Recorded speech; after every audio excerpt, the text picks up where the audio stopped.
proper thrill of a 2020 contest to kickstart this Australia-India series. One that you thought Australia would register a rather easy win at halftime when they managed to restrict India to 1-2-6 for 7 after Aaron Finch won the toss. 50s for KL Rahul and Glenn Maxwell, but outside of that it was a bowler's day out, a fast bowler's day out. Nathan Coulter-Nile's 3 for 26 bettered only by Jasprit Bumrah's terrific return to international cricket. 3 for 16 for him on a day when 13 batsmen struck in single figures to make the target of 127 look like a mountain to climb. In the end, Pat Cummins and Jai Richardson have held their nerve to ensure Australia take a 1-0 lead in this series. On ESPN Cricinfo Matchday, presented by Maruti Suzuki, Shaun Tait in Adelaide, Hemang Badani in studio with me. I'd love to go to the bowler first and ask him why the batsman made such a meal of what should have been a fairly conventional run chase.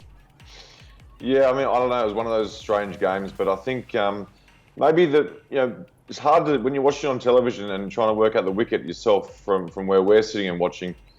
Maybe it was just a little bit slow on the slower side, and maybe it just held in the wicket a little bit. So with the T20 match trying to basically hit through the ball and hit the ball at the park, maybe it was harder going than we thought. But from our eyes watching, I don't think there was too many demons in the wicket really. So yeah, strange contest. Yeah, we're trying to understand in our first match point why Australia made tough work of such an easy contest. Shaun's struggling to read the wicket out. But there were times, Hemang, when Rahul was batting, when Maxwell was batting, when Short was batting. Some of the shots we saw were just terrific. Even in that last over, 2 boundaries, seemed nothing wrong with the pitch. So what explains this strange sort of game that the batsmen have failed to show up in? Well, my reading of the game probably is that it was a little easier to bat when the ball was newer. Yeah. And as the ball got older, it kind of got a bit difficult to keep scoring runs on. If you go back and see the first half of Indian innings, when KL Rahul was on with a harder ball, we were about 65 for 1 at that point in time. Likewise, when Maxwell was batting for the Australian side, there was enough runs on the board to start with when Maxi was there. And again, that was the first half of the innings. Just got a feeling, again, we're sitting in the studio and having this conversation. It's a lot easier to have this conversation if you were at the venue. Yeah. But having said that, my reading was that probably just as the ball got older, things got a bit difficult for the batsmen. Okay, let's just quickly focus on that last over. Thrilling game. Let's come to Jasprit Bumrah's over in just a minute. But with 14 to defend, you almost expect Umesh Yadav then to see the game out, given that Bumrah had given new life into it. Did he get that over wrong? Or can you give the batsman credit? I got a feeling that one of the ball wasn't a bad ball. The one which was the wide Yorker, which was actually taken as a full toss, I thought that was a pretty good shot. It wasn't a bad ball at all. But again, we've known Umesh Yadav to be someone who's been expensive. We've known him to be someone who's actually given away runs at the end. Yes, a wicket taker, but I wouldn't say he's a guy who I would have at the 20th over. But what happens with 5 bowlers is that you do have to bowl someone like Umesh Yadav at that depth. Given a choice, if you had six bowlers in your side, you may have looked at someone else. And there was a little risk bowling Markande in that 18th over too. You had to just bowl all your bowlers. That's exactly what happens with 5 bowlers. So you have to somehow make sure that you get all the 4 overs of your 5 bowlers. So that's something which India has an issue with 8 batters in the side. Okay, gee, I'd hate to be Umesh Yadav on this night, Teddy, but you know the feeling of a fast bowler bowling that last over, defending 14 even in a regular situation, you'd back the batting side if they've got a couple of hitters to actually go through. That last ball, we need 2 of 1. Sunil Gavaskar saying on commentary he wanted the field in perhaps, or at least some changes. Would you as a fast bowler have liked your captain to come up to you, or would you have gone up and said, this is what I'm planning to bowl, this is the field that I want you to set, or at that point, did nerves just get the better of it? Well, I think you're always going to go for York because I think they had the right idea, to be honest. I don't think India did a hell of a lot wrong. I mean, in fact, they did a really good job to get it to that point. I mean, Bumrah's over, obviously, we'll talk about that, but to get it to that point, but I mean, I think they got pretty lucky that the only one I can think of that over that was, that wasn't great for Umesh was probably the wide one. If he bowled that on the stumps, batsman wouldn't be able to free his arms. So if there's any criticism about the over, it's more the boundary ball that he got hit for because it was a bit wide. Okay, well, there's heck of an effort from Pat Cummins to middle it and Jai Richardson before that to see the job through. But now let's go to that penultimate over which actually made this a contest. Otherwise, you'd think with 16 to get of 12, even the most ordinary of lower order batsmen, which Pat Cummins is not, and the company that he had around him was certainly more talented. But Jasprit Bumrah, 2 wickets, 2 runs. It doesn't look like he's had any fatigue or hangover of a rest or a break coming back into this game. Absolutely not. I think he just looks like he's been bowling all the last 2 months, and he's just that for me, he's someone who keeps doing that every now and then. A lot of bowlers that we've seen in the past do have the skill levels, do have the Yorker, do have the slower ball, but the consistency that he has and he's able to keep doing that repeatedly, it's remarkable for me. And what about the choice of balls in that over? Not only with the early wicket of Aaron Finch, the new ball, Teddy, we've seen that happen against Aaron Finch early on, vulnerable to the ball that comes in. But when he knows it's 16 of 12, you think the odds are stacked against you as a bowler, he just bowls balls that batsmen just don't seem to read. Well, he's probably, he's summed up the conditions really well. He obviously saw the Australians, they actually bashed the ball into the wicket, if that makes sense, on that good length. And to Hanscom, Bumrah did that, and Hanscom couldn't pick him up, and he's a genuine batsman. So he just read the wicket really well. Obviously, he's got his Yorkers that he bowls well, but he also, at the right times, bowled that heavy length delivery, which I think worked for him. And at the end of the day, he's the best death bowler in the world, I would say. So, there's no great surprise, but still, a great effort. Do batsmen sometimes panic with Jasprit Bumrah? Do they try and hit him when they didn't need to at 16 of 12? Maybe composure from a proper batsman like Hanscom? Probably the way I would look at this is that if I was batting at that point in time, if I had 16 to get of 12, I would just look to get 6 of Bumrah. Yeah. I wouldn't really try and get many more than that. Sure. In that situation, you know that Bumrah is the go-to bowler. He's the bowler who has to make things happen for India. Play 6 of him, just get 6 of his over, try and get 10 at the end, and you would get there most times than not. But the problem lies in when you start looking to go after him, go hard at him, that's when you're in trouble. Okay, we seem to be getting some questions as well as to why Bumrah didn't have the support that he needed. Did India miss Bhuvneshwar Kumar is a question that's popped in on our Facebook. Missed him? He's only being listed. Absolutely. With someone like Bhuvi, the last over, I think he's far more skilled than Umesh Yadav. Umesh Yadav is somebody, yes, he's, as we spoke earlier, a wicket taker, but again, he's been someone who has leaked runs in the past. Yes, Bhuvi bowling the 20th over. We've seen it in recent times when you have a Bhuvneshwar Kumar and a Bumrah and a Chahal and a Kuldeep Yadav. The Indian bowling side is absolutely different. No Chahal, no Kuldeep this game, no Bumrah, no Bhuvi this game. Yes, we are trying a few things out, but on another given day, Bhuvi bowling the 20th over, perfect. Could be a different result. Very well. Let's give full credit to Bumrah though, and it's hardly the last that we'll see of him in what should be a long summer of white ball cricket.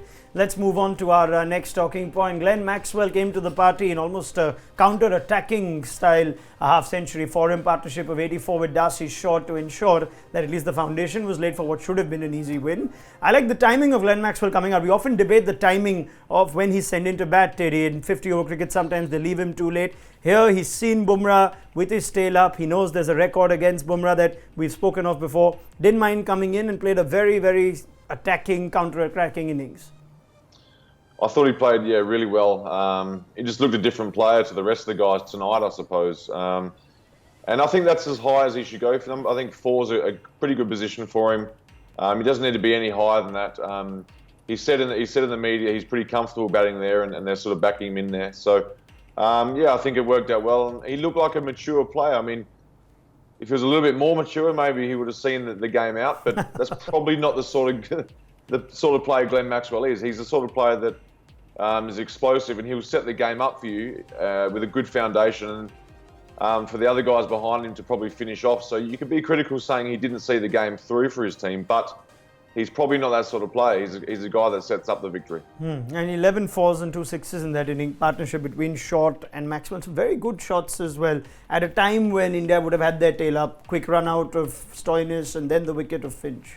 See, the best part about me, what I saw was that if you go back and recollect my conversation at the mid-show, that I said Maxwell at number 3. The reason being I wanted him to bat a little higher up with the harder ball, which in a way happened this game because they lost a couple of wickets early. And with him coming in early with the harder ball, he just tends to bat a little better. He likes the ball coming onto the bat. He struggles a little bit when the ball gets softer, ball gets slower off the surface. And yes, I like the way he hung out to a certain point. Otherwise, we've known Maxwell of the old Maxwell where he actually at times goes a bit too hard when it's not required. But today was another day. He did make sure that to some extent Australia was safe. And then similar to what India did after Rahul, they also kind of lost a few wickets. India did the same. Eventually, yes, there were just two batters in the whole match who actually got to a few runs. We had a KL Rahul, we had a Maxwell doing some.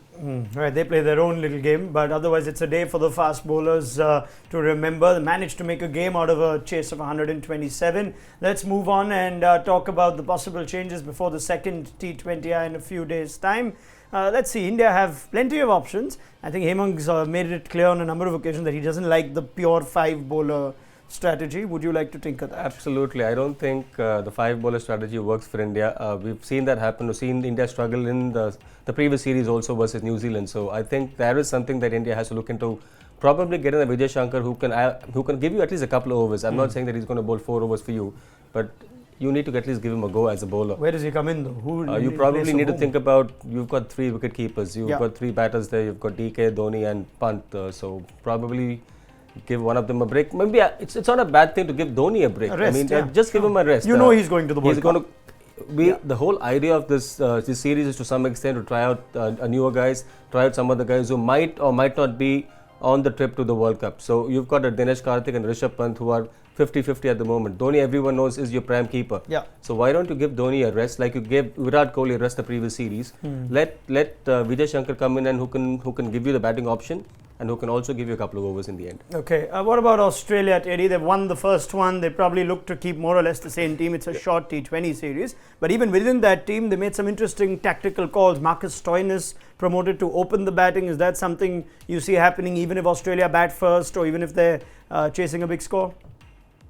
Yeah, that was strange. I must say, when I saw that, I just thought it was a bit of a weird fit for me.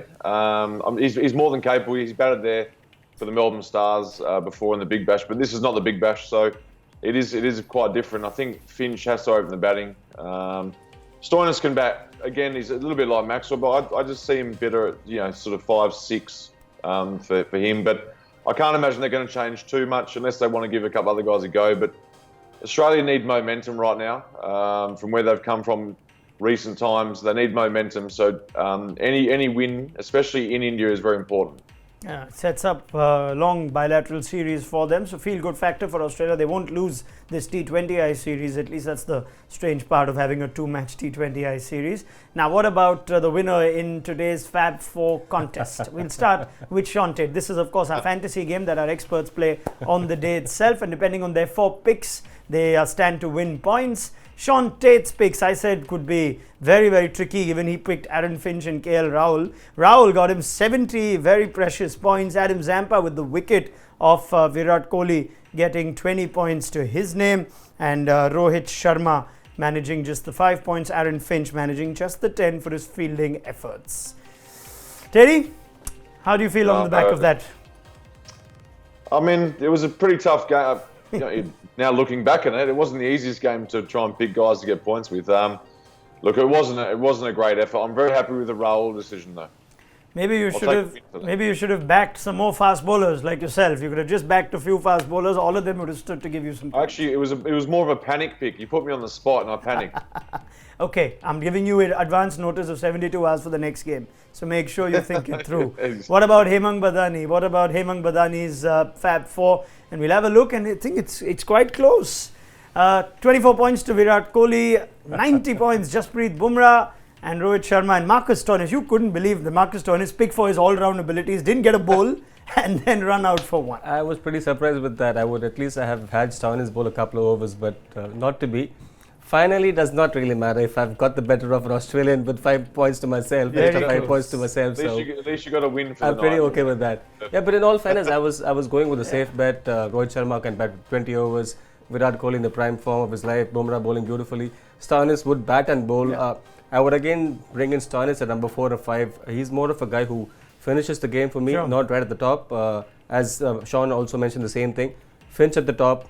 Stoinis at 5 and 6. That's the way to go. Yeah, I think our kind Australian has a cute little sledge planned. Go on, Teddy. What was that one for? I said you were about to say something once Hemang said that it's okay, he's just managed to win the Fab 4. I could pick it up on my piece. What did you say there? Well, no, No, I can't remember what I said, but next game, I get Virat Kohli next game because he's not missing out next game. So I've got him now. I'll tell you what you were going to say. You were going to say at least you won this one, is what you told him. I did say something like that. At least you won something. Yeah, I picked that one up. All right. Do you remember the India-Australia series? We beat you guys there.